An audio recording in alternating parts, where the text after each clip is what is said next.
Sa ibang balita naman, APEC meeting sinasama makatutulong sa turismo sa Cebu City. Yan ang balitang hatid ni Ria Fernandez live.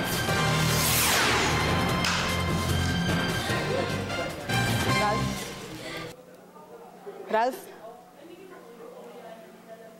Yes, Ralph, gaya nga ng inaasahan, malaking tulong ang APEC meetings dito sa Cebu City para maabot ang 4.4 million tourist arrival target ng Department of Tourism Region 7 ayon mismo sa direktor nitong si Rowena Montesillo. Narito ang aking ulat.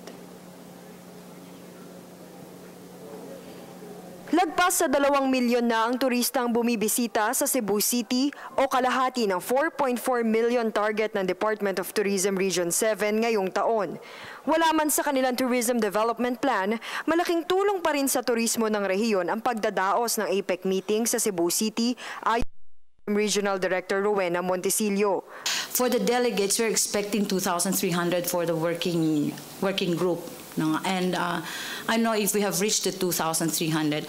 We have discussed earlier today that the minimum expenditure of one APEC delegate, aside from that is excluding the accommodation, is around $100 a day. Sa pinakahuling tala ng DOT Region 7, 49 na tour packages na ang nabebenta sa 107 delegado.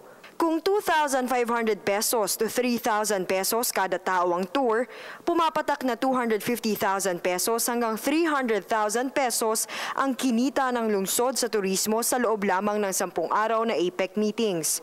Cebu City at Twin City Tour pa rin ang pinakapatok na package sa mga delegado.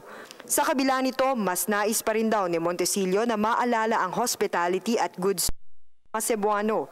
Ipinagmalaki niyang mula nang dumating ang mga delegado, puro papuri lamang ang feedback na kanilang natatanggap. We only have heard of positive feedbacks from them. They enjoyed the tours. They're not complaining about the rates. They're happy. I think it doesn't matter anymore if how much they paid, as long as they're very happy with the result of the tour.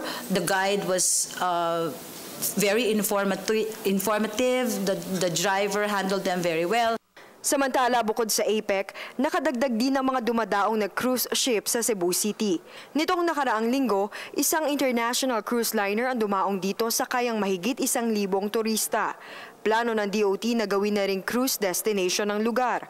Cebu is, well, we should say it's second destination outside Manila. We offer almost the same that Manila can offer with pluses pa. Of course, because I would say the beach area is very near. When you are in the city, 30 to 45 minutes you're in the beach area already. And you can go island hopping on the same day and you return. You come and you go and visit another island that is only 2 hours away. By 6 o'clock, you're back to Cebu. Dadagdagan din ang direct international flights papunta rito, pinakahuli ang Osaka, Nagoya at Tokyo, Japan to Cebu.